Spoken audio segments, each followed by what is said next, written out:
O desafio parecia uma piada no começo, uma ideia boba lançada em volta de uma fogueira bruxuleante.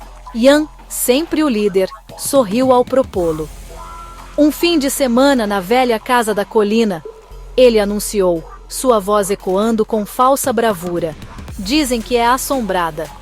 Amaldiçoada. O grupo de 7 amigos trocou olhares nervosos. Havia Natália, sempre cautelosa. Bebê, a mais nova e mais facilmente assustada. Esther, que fingia não acreditar em fantasmas. Andréia, a observadora silenciosa. Caio, o brincalhão. E Natan, que apenas concordava com tudo. A casa na Colina Azul pairava sobre a cidade deles há gerações. Uma silhueta escura contra o céu. Suas janelas como olhos vazios. Ninguém nunca se aproximava dela.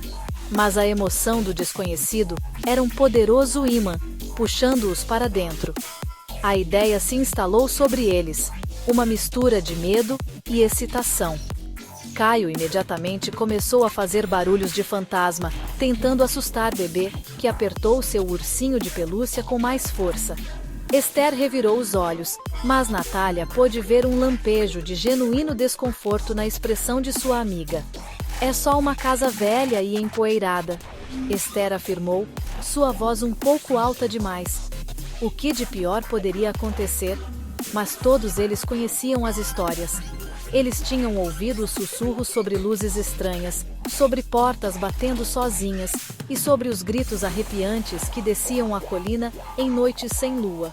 O desafio não era mais uma piada, era um teste de coragem que eles se sentiam compelidos a aceitar contra a lenda mais sombria da cidade. A chegada deles no sábado seguinte foi recebida com um silêncio inquietante. O ar ao redor da casa da colina era pesado e frio, agarrando-se à pele deles como um sudário úmido. A casa em si era uma monstruosidade de madeira em decomposição e tinta descascada, com uma varanda torta que gemia sob o peso combinado deles. Quando Ian empurrou a enorme porta de carvalho, uma nuvem de poeira se espalhou, carregando o cheiro de podridão e tempo esquecido. Lá dentro, móveis estavam cobertos por lençóis brancos, parecendo uma reunião de fantasmas silenciosos e esperando. O silêncio era absoluto, quebrado apenas pelo ranger da porta e pelo som de suas próprias respirações superficiais. Parecia que a casa estava prendendo a respiração, esperando por eles. Eles exploraram timidamente o térreo, suas lanternas cortando feixes afiados através da escuridão. Partículas de poeira dançavam na luz, o único sinal de movimento no ar parado. Uma grande escadaria levava aos andares superiores, seu corrimão coberto por uma espessa camada de sujeira. Na sala de estar, um enorme e ornamentado espelho pendia acima de uma lareira fria. Seu vidro estava estranhamente limpo, refletindo seus rostos preocupados com clareza perfeita e perturbadora. Natan tentou fazer um comentário descontraído, mas sua voz saiu como um coachar fraco, engolida pela atmosfera opressora da casa. Eles estavam começando a perceber que isso era um erro terrível. A casa não estava apenas vazia, ela parecia vigilante e profundamente, terrivelmente errada. Ao cair da noite, a casa parecia ganhar vida. O vento uivava lá fora, sacudindo as vidraças como dedos esqueléticos tentando entrar. Eles se amontoaram na sala de estar, seus sacos de dormir arrumados em um círculo apertado. Caio, tentando aliviar o clima, contou uma piada sem graça, mas seu riso morreu em sua garganta. Um som suave e arranhado ecoou do andar de cima. É só a casa velha se ajeitando, Ian disse, embora seus olhos desviassem nervosamente para o teto. Mas então veio outro ruído, um baque fraco e rítmico do fim do corredor. Parecia um brinquedo de criança, uma pequena bola sendo quicada contra um chão de madeira, repetidamente. Bebê foi a primeira a notar a boneca.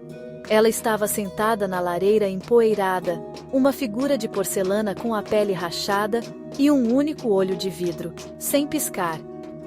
Eu não me lembro de ter visto isso antes. Ela sussurrou, apontando com um dedo trêmulo. Todos olharam. Eles estavam naquela sala por horas, e ninguém tinha visto a boneca. Ela usava um vestido de noiva em miniatura, esfarrapado, e seus lábios pintados estavam curvados em um sorriso sinistro.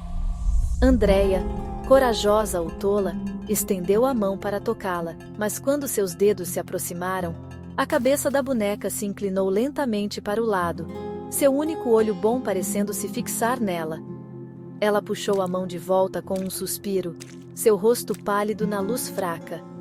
Mais tarde naquela noite, Natália acordou assustada, um pavor frio a invadindo. O quarto estava completamente escuro, mas ela podia ouvir algo. Sussurros. Eram fracos e indistintos, escorrendo dos cantos do quarto como cobras. Ela prendeu a respiração, forçando-se a ouvir. As vozes estavam em todos os lugares e em nenhum lugar ao mesmo tempo, tecendo uma tapeçaria de tristeza e malícia. Ela apertou os olhos, dizendo a si mesma que era apenas o vento, apenas sua imaginação pregando peças nela. Mas então, ela ouviu um som distinto que fez seu sangue gelar. Um soluço suave e sufocado, seguido por um silêncio nítido e repentino. Quando ela ousou abrir os olhos e apontar sua lanterna ao redor, ela viu um saco de dormir vazio. Andréia havia sumido. O pânico irrompeu. Eles chamaram o nome de Andréia, suas vozes falhando de medo. Eles vasculharam todo o térreo, suas lanternas criando sombras frenéticas e dançantes nas paredes. Não havia sinal de luta, janelas quebradas, nem portas abertas. Era como se ela tivesse simplesmente desaparecido no ar. Foi então que Nathan gritou da sala de estar. Ele estava apontando para o grande e ornamentado espelho. Em seu reflexo, eles podiam ver o quarto exatamente como era, mas com uma diferença horripilante. Por uma fração de segundo, a imagem fantasmagórica de Andréia estava entre eles, seu rosto uma máscara de terror, antes de ser puxada de volta para a escuridão dentro do vidro.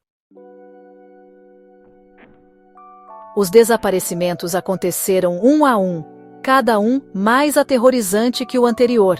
Depois que Andréia sumiu, o medo se transformou em uma necessidade frenética e desesperada de escapar. Mas a porta da frente, que antes se abria tão facilmente, agora estava selada, recusando-se a ceder por mais que empurrassem ou chutassem. O pânico se instalou. Caio, o brincalhão, foi dado como desaparecido depois de ir investigar uma melodia estranha vinda da sala de música. Eles só encontraram sua lanterna no chão, ainda acesa, seu feixe apontando para um banco de piano vazio. O próximo foi Nathan. Ele jurou ter visto uma figura sombria acenando para ele do alto da escada e foi investigar, sua bravata desmoronando. Ele nunca mais desceu. A cada amigo que desaparecia, a casa parecia ficar mais fria, as sombras mais profundas. Ian, Esther, Bebê e Natália eram tudo o que restava, amontoados na sala de estar assustadora. Eles sabiam que algo os estava caçando ativamente, eliminando-os. Foi Esther quem encontrou o diário. Escondido debaixo de um assoalho solto perto da lareira, ela descobriu um pequeno livro, encadernado em couro. As páginas estavam amareladas pelo tempo, preenchidas com uma caligrafia elegante e cheia de voltas. O nome na capa interna dizia: Helena. Enquanto Esther começava a ler em voz alta, sua voz tremendo, a história arrepiante da maldição da casa começou a se desenrolar, pintando um quadro de amor, traição e tristeza eterna.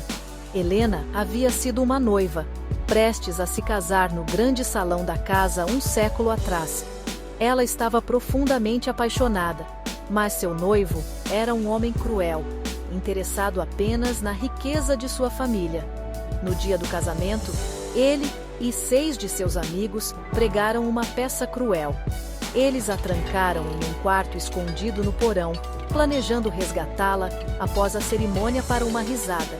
Mas um incêndio irrompeu naquela noite, um terrível incêndio que consumiu a casa. Seu noivo e seus amigos escaparam, mas a abandonaram, deixando-a perecer na escuridão, seu vestido de noiva se tornando seu sudário. Seu espírito, consumido pela raiva e pela dor, ficou preso dentro das paredes da casa. As últimas páginas do diário estavam cheias de anotações rabiscadas e frenéticas que desciam à loucura. O espírito de Helena escreveu sobre uma solidão insuportável e um desejo ardente de vingança. Ela jurou uma maldição. Ela não seria livre até que tivesse reivindicado 7 almas para tomar o lugar dos 7 homens que a traíram. 7 almas para compartilhar seu tormento eterno. Enquanto Esther lia a última e arrepiante linha, 7 por 7, meu coração solitário chora, até que 7 novas almas olhem através dos meus olhos. Uma rajada fria de vento varreu a sala, apagando suas velas. Na escuridão repentina, Bebê soltou um grito estridente, que foi abruptamente interrompido. Quando acenderam uma luz, ela também havia sumido. Agora, restavam apenas 3, Ian, Esther e Natália. A verdade do diário pairava no ar, um peso sufocante. Eles eram os sacrifícios que Helena precisava para ser livre. Ian, tentando ser o líder pela última vez, decidiu que eles tinham que confrontar o espírito. Temos que encontrá-la, ele disse, sua voz tremendo. Talvez possamos razoar com ela, ou quebrar a maldição. Armados apenas com uma lanterna bruxuleante e o diário, eles desceram as escadas rangentes para o porão escuro como breu. O ar era gélido e cheirava a terra úmida e algo nauseantemente doce, como flores murchas. Foi ali que Helena havia sido deixada para morrer, e sua presença era esmagadoramente forte. Eles encontraram o quarto escondido atrás de uma parede de tijolos desmoronada, sua porta pendurada em uma única dobradiça enferrujada. Lá dentro, o ar estava estagnado. No centro do pequeno e claustrofóbico espaço, pairava uma figura fantasmagórica. Era Helena, sua forma cintilante e translúcida. Ela usava os restos esfarrapados de um vestido de noiva, seu rosto obscurecido por um longo e sujo véu. Ela não falou, mas uma onda de profunda tristeza e raiva arrepiante os invadiu. Esther, segurando o diário, deu um passo à frente. Helena, sabemos o que aconteceu com você, ela implorou. Você tem que nos deixar ir. Nós não fizemos isso com você. O espírito lentamente levantou a cabeça, e um gemido baixo e gutural preencheu o quarto. De repente, o fantasma avançou. Não se moveu em direção a Esther, mas em direção a Ian. Sua forma passou direto por ele, e ele soltou um grito sufocado, antes que seus olhos revirassem, e ele desabasse, silencioso e imóvel. Ele foi a 6ª alma. Helena então voltou sua atenção para Esther, que gritou e jogou o diário na aparição. O livro atravessou-a inofensivamente. O espírito flutuou em sua direção, seu rosto velado se aproximando cada vez mais. Natália, paralisada de terror, observou enquanto Esther era envolvida pela luz cintilante do fantasma. Por um momento, 2 olhos brilhantes espiaram por trás do véu. E então, Esther também havia sumido. 7 por 7. A maldição estava cumprida. Natália estava sozinha, soluçando na escuridão do porão. Ela esperou que o fantasma a levasse, para completar sua coleção.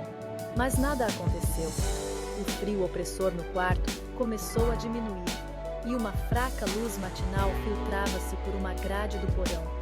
A porta da frente da casa rangeu no andar de cima. Ela estava livre. Helena tinha suas 7 almas. Natália tropeçou para fora da casa e correu, sem parar, até que a mansão amaldiçoada fosse apenas um ponto no horizonte. Mas a maldição não estava realmente quebrada. A cidade pensa que ela foi a única sobrevivente. Eles não sabem que, quando ela se olha no espelho, nem sempre vê seu próprio reflexo. Às vezes, ela vê uma noiva com um véu esfarrapado, sorrindo de volta para ela, esperando,